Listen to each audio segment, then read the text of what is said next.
Okay, so Workplace and Apprenticeship 20, this is section 1.2. We're going to be talking about a few things: grade, angle of elevation, and distance. So the first thing we need to review is the Pythagorean Theorem. So I think many of you would recognize this, right? We got a right triangle. So what makes this triangle a right triangle? Who remembers that? Right angle. Yeah, the right angle. So this little square right here in the corner means that this AC and CB form a 90-degree angle, making this a right angle. And that means that this whole triangle is called a right triangle. Okay. Now, when we have a right triangle, there's a special equation that holds true for every right triangle. No matter what side lengths we have here, A and B, the relationship between A, B, and C are described by this, and it's called the Pythagorean Theorem. Whoops. Okay? So that is A squared plus B squared equals C squared. So a couple things that are important here, and let's try that again. A couple things that are important are this: that the values A and B are always the ones that make up the right triangle. Okay? They're called the legs of the right triangle, A and B. So those are always the ones that are on the same side, and they're added together. And what's added together? Actually, the side squared. So A squared, that's A times A, plus B squared, which is B times B. Okay? And if you add the sum, so if you sum the squares of A and B, you get the square of C. All right, so C is always this side that's opposite of the right angle. And do you remember what the special name for that side is? Yeah, you remember that? Hypotenuse. Okay, it's kind of a funny name, I know, but it's the hypotenuse. Okay? And the hypotenuse is always the longest side of a right triangle, always, because this is always the largest angle in the triangle. And so the largest side would be opposite the largest opening, right? The largest side is opposite that. Okay, so that's the Pythagorean theorem. You guys know and love that. Let's see, if we had a triangle like this, let's say this was 3 and this was 4, okay, what's going to be the length of this side? Well, let's give this a little practice, a little try here. And I'm going to take A, which is 3, and I'm going to go 3 squared, and I'm going to add it to 4 squared, and I know that according to the Pythagorean theorem, that has to equal C squared, right? So C squared. Now I don't know what C is, but I'm going to solve for C, and this is how you do it. 3 squared is actually 9, so let's simplify that. 4 squared, do you remember what 4 times 4 is? It's 16. And C squared, we don't know what that is yet.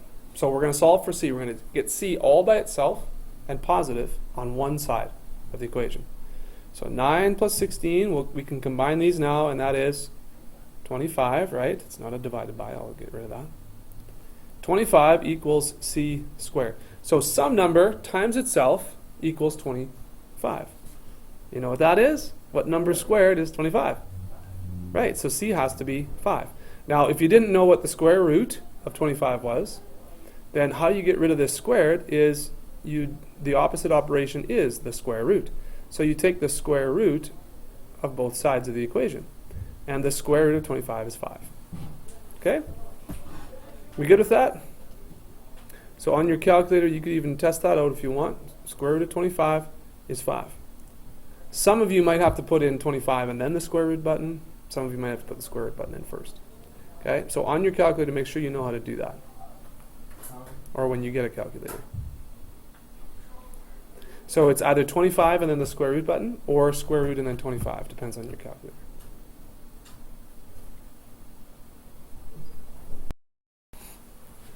Okay, so the next thing we want to talk about here is you draw this little triangle here. We'll label this triangle A, B, nope, let's go A, B up here, and C. Okay.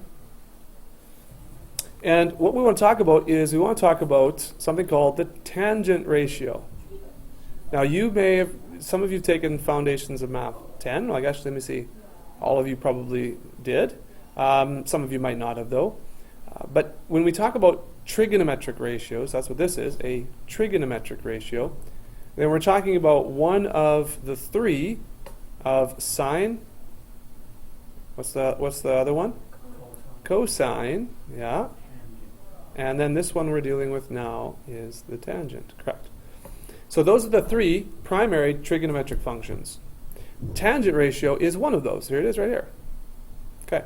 So there was a little memory mnemonic that we used when we were dealing with sine, cos, and tan. Okay. Do you guys remember SOHCAHTOA? Do you remember that little memory mnemonic, that little rhyme? So let's see. SOHCAHTOA. Now what does this mean? Well, this means this. This S refers to the sine. The C refers to the cosine. And the T refers to the tangent function. Now these, or I should say the tangent ratio. Let's say tangent ratio. So the tangent ratio is a ratio, and this is what it is, of the side opposite an acute angle. And so in this case, we're going to talk about A. It's the ratio of the opposite side to the adjacent side to that same angle. So it's opposite to adjacent. Now look at this. In our little memory thing, do you see how the T is matched up with O and an A? SOHCAHTOA. So what SOHCAHTOA helps us to remember is how we determine what the value of the tangent is. So the tangent for A right here, it says right here, the OA reminds us that we take the length of the opposite side right here, see? Length of the opposite side to the angle that we're dealing with, and we divide it by the length of the adjacent side. So TOA helps us remember that tan of angle A equals the opposite side length divided by the adjacent side length. And of course that is abbreviated right here. See, there's your TOA, TOA. So what does this mean? Well, this means in this diagram right here, the opposite side is this side. It's side BC. And why is that? Because if you drew a straight line through angle A, you would run right into the opposite side of angle A. Opposite. See opposite? If I'm on one side of the room and you're directly across the room from me, you could say that you're on the opposite side of the room from me, right? Straight across. Not beside, but straight across. That's opposite. Now the adjacent side, this one's a bit trickier, okay? The adjacent side. Well, we know what side this is. We know what this one is. This is always the same. We just talked about that, right? What's this one called again? This one is called the hypotenuse, and that never changes. So what's left to be the adjacent side for A? This one down here. Okay? So opposite is always straight across from the angle. The hypotenuse is always straight across from the 90. And so adjacent means right next to, okay? Or sharing a side with, or adjacent. If you have adjacent bedrooms with a brother or a sister in your home, that means your bedrooms share a wall. They're adjacent, right next to each other. Okay, adjacent. Different than opposites, right beside. So the tangent ratio is the opposite divided by the adjacent side. Now I have a question for you. What does this opposite and this adjacent on this right triangle, what does it make you think of? Anything? Does it make you think of anything that we've just been learning about? The opposite side in this triangle is the what? The vertical side, or the rise. The adjacent side in this triangle is the run. Rise over run is slope. Right? Hey, there's a connection here. But right? Okay? Ooh, coming up. Okay, so tangent ratio, that's what it is. It's really the tangent of this angle A is actually equal to the slope of the hypotenuse. Yeah, opposite over adjacent is the slope of the hypotenuse. Okay, so let's get back to our workbook here. So you guys have this. So the example is this. Now this is going to be super easy now that you know all about this. Okay, The example says this: use the diagram to calculate the following. The length of the hypotenuse. Okay, length. So this is a right triangle. Am I going to use tangent to find the length, or am I going to use, what's the other thing that we started off with? What's the other right triangle thing we started off with? A squared plus B squared equals C squared. Pythagorean Theorem. Okay, so which one do you think we're going to use to find the value of this side? Right here.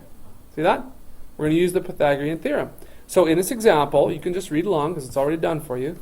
But in order to find this length, we use Pythagorean Theorem, which is A squared. And you can use either one of these as A. Actually, if this is angle A, guys, the side opposite is actually little angle A. Or little side A, sorry. It's little a. That's technically the way this works. If this is angle B, this side would be little b. And so that's why they filled them in this way. But if you square those numbers on your calculator, you add them together, you take the square root, you get the value for the length of this side right here, C. See? C is opposite of angle C. Okay, whoa, what happened there? Okay, so B says determine the measure of angle A. Now, we haven't talked about this yet, how to get the measure of angle A. So let's talk about this. It's going to be this one right here. Okay, so this is the pattern. Okay?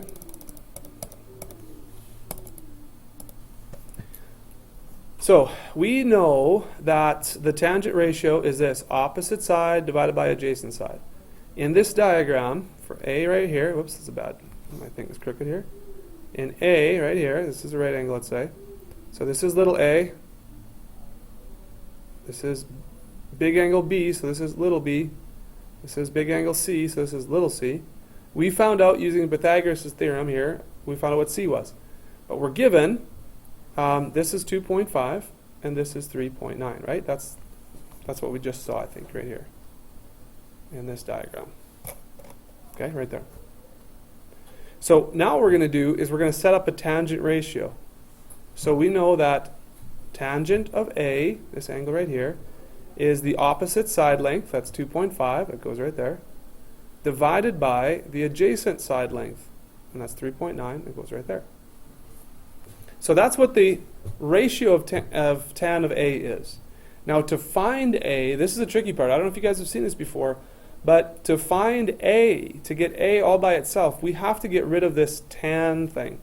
And its tan is not actually multiplied by A here.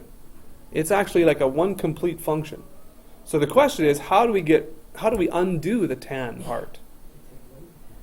Well, you take away the tan, but how do you do that? When you see a tan here button, you see a tan on your calculator, everybody get your calculator out, you see the tan button? You should see above it is a tan to the power of -1.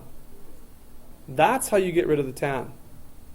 And so if you have this right here, and I'll rewrite this over here so you can see, if you have tan A equals 2.5 over 3.9, and you want to find A, you use your calculator and you do tan to the -1 of both sides. That's what undoes the tan. See? They're inverses of each other. They get rid of each other. And so what you're left with is this right here. A by itself equals tan to the -1. So it's pretty easy. It's pretty easy. Whatever your tan ratio is, you go second function tan, and then you put opposite over adjacent in there. Oops, wait a minute. I think I'm in radians, sorry, for another class. You have to be in degrees, okay? You have to be in degrees. Because I don't think, we're not going to deal with radians here today. Oops, quit. So let's try that again. Tan, so do you guys see the little, you should have a D or a DEG on your screen. Yep. It can't be an RAD. That's going to get you a silly answer like I just got. So 2.5 divided by 3.9. There we go. Now, did you guys get this as an answer? So do second function tan, 2.5 divided by 3.9, you should get 32.67. Or 32.7, let's say. And that's it right there. Okay? You want us to round up on? Yeah, sure, round to one decimal place. Well, and you round up, like, so this is 32.66. So if you're looking at just one decimal place there, you look to the number to the right of it. If it's 5 or greater, then you move this one up to the next one. If it's less than 5, you keep it the same. That's how rounding works. All right, so let's do some other examples here, guys. Okay, jot this one down.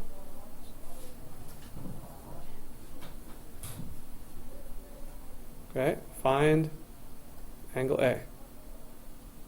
Okay. So here's our little example.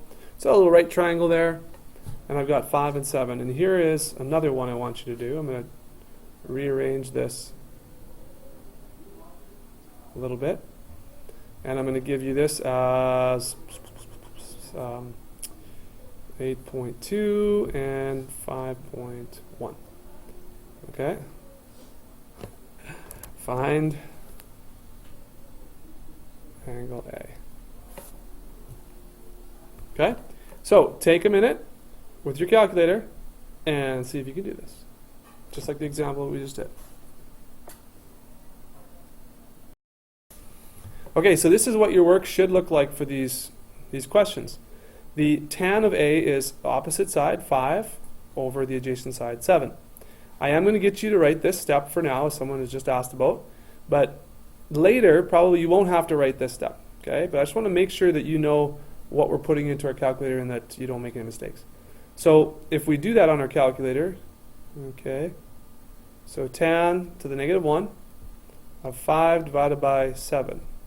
And you may have to make sure you use brackets there when you do a ratio like that. So 35.53. We'll round to one decimal place. We'll put the units there, degree sign. This is angle A. Okay, like that. Okay? So over here again, here's A. There's opposite, 8.2. There's adjacent. Now remember, it's not this one, because this is the hypotenuse, right?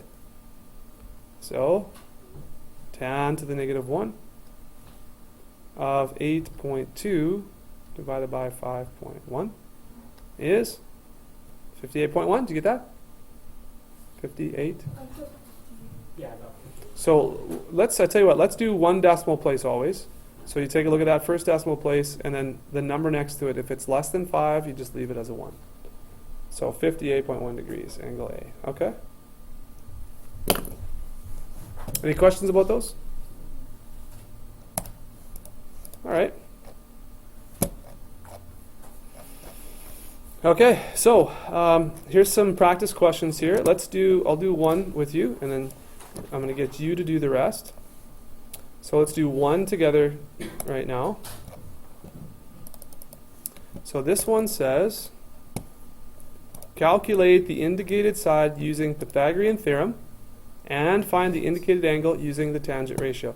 So this is exactly what we just did in the previous example. So let's do this. So Pythagorean Theorem, which one is probably going to be A? Or which ones are A and B? Now the ones that we're given there are A and B, right? So what we're going to do is we're going to do 1.9 squared plus what? What goes here? 4.3. 4.3 squared. Very good. And what do I write next? Equals c squared, or in this case, I guess it's labeled h. So let's make it h squared. Yeah. Do you want us to put like a squared plus b squared equals c squared or bar? Okay, that's a good question. That's a good question. Yeah. You know what? Because you've done Pythagorean Theorem before, and because this is a little more familiar, you don't have to write this every time. Because I'm assuming now that you know this, you've got this memorized. But yeah, that's a good question. It's your option to write that first. Okay, so now you get on your calculator, and probably, if you've got your calculator figured out, you could probably do this all in one step, this left side. Okay, that's what I'm going to do. 1.9 squared plus 4.3 squared. It equals. Now, when you get this answer, I got 22.1. Did you guys get that? Mm-hmm. Okay. So this is going to be pretty important, guys. I do want you to show your lines of work here. Okay? So that means I want you to show that number, that you got here, simplify one step at a time, and rewrite that equation. Okay? So you see how the equal signs are all lined up like this? And then the numbers kind of like fall into nice, neat columns like that? So let's simplify and keep everything organized a bit. So now what you're going to do is you're going to show me how you're going to get h by itself. And that's taking the square root of both sides, right? So what's the square root of 22.1? Okay. Do you guys know how to use the answer key on your calculator? When you have an answer from a previous calculation and you want to reuse that one, you don't have to type it in again. What you can do is use your answer function, and you might have a button or a second function like that. So watch this. I just put in answer, and it takes this answer and throws it in there. It's really helpful for when you have a long decimal. Okay. So what's the square root of that? And 4.7, is that what you said? Is that what you got? Did you get that too? Awesome. Okay, so here we would say that h equals 4.7. Now, one decimal place is usually a good idea if you're unsure what to round it to. I would suggest one decimal place for both the sides and for the angles. And of course, they use one decimal place here too, so that's good. Okay, so that should be h, good. Now, how do I find angle G here? How do I find angle G? I'm going to use the what ratio? You could use any ratio. Well, yeah, you can use any trigonometric ratio now because we have h. But yeah, let's focus on tan because that's the one we're learning. So the others, some of you may know how to use sine and cosine in this case, but let's just focus on tan. So tan of G, so remember, there always has to be an angle there, and it's G is the one we're looking at here, equals the opposite, and that's 1.9, over what? The adjacent. Which one's the adjacent again? 4.3. Yeah, 4.3. 4.3.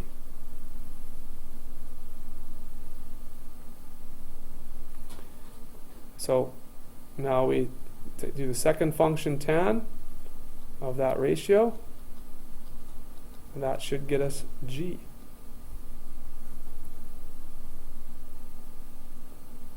Second function tan. 1.9 divided by 4.3 is 23.8. Did you get that? Okay, so angle G is 23.8 degrees. It's a weird 2 there. So there should be your two values. Pythagorean Theorem, tangent ratio. See that? Okay. All right, I'll tell you what, why don't you guys take a few moments right now and do B, and just do B for now, okay? Why don't you try B, and then we'll keep moving on, because we have another example to do to finish the lesson. All right, so this is what B should look like, for those of you that did that. So we have Pythagoras' theorem here, right? Pythagorean theorem. Is it frozen there for you? Okay. So we have Pythagorean theorem here. So R should equal about 11.3, and this would be meters in B. Okay. So that's how that's the answer there. As far as getting this angle, so S is right here. See, this is this angle S right here. So what you have to do is you have to set up tan of S is the opposite side to S, which is 8.2. That goes on top. Divided by 7.8, the adjacent side. You see. And so that's 7.8 on the bottom. Now remember, this tan to the negative 1 is second function tan. That's how you get that tan to the negative 1. And then you put those numbers in, 8.2 divided by 7.8 is 46 point, and we'll round that to 4. See that? Degrees. Okay? That's B. And then you'll have C to do on your own then. Okay, for some practice. Okay, so this is the second part of the lesson now, connecting slope and the tangent ratio. So if you remember in section 1.1, we worked a lot with slope. And so we introduced the tangent ratio here in this section 1.2. So let's just review, as far as the slope goes, right? If we're taking a look at the slope of xy here, this is the rise this is vertical rise, this is the value right here, divided by the run. Okay? Now, if we're looking at the slope of this line, okay, we're looking at rise over run. If I want to know what the tangent of x is, the tangent of x is the rise over the run, or the opposite over the hypotenuse, or the adjacent. So really, the slope of this side right here is the same as the tangent ratio of this angle. So, yeah, the slope right here, rise over run, which actually turns out to be x over y, x over y. The tangent, opposite over adjacent, is also x over y. So thus, the slope, and you should maybe underline or highlight this in your notes there, because you have that in front of you. It says, thus, the slope of segment z, the slope, that is the slope of the hypotenuse of the triangle, is the same as the tangent of angle x. So the slope of the hypotenuse is the same as the tangent of angle x. Angle x can also be referred to as, and this is very important, the angle of elevation. Have you ever heard of that before? Angle of elevation? Yes, no? I think, and if you took Foundations 10, Foundations of Math 10, you would have heard of that one. So angle of elevation, okay. So let's come back to our notes here. So if I have a horizontal line like this, and I elevate another line from that, and pivot on this point, I have elevated this line right here.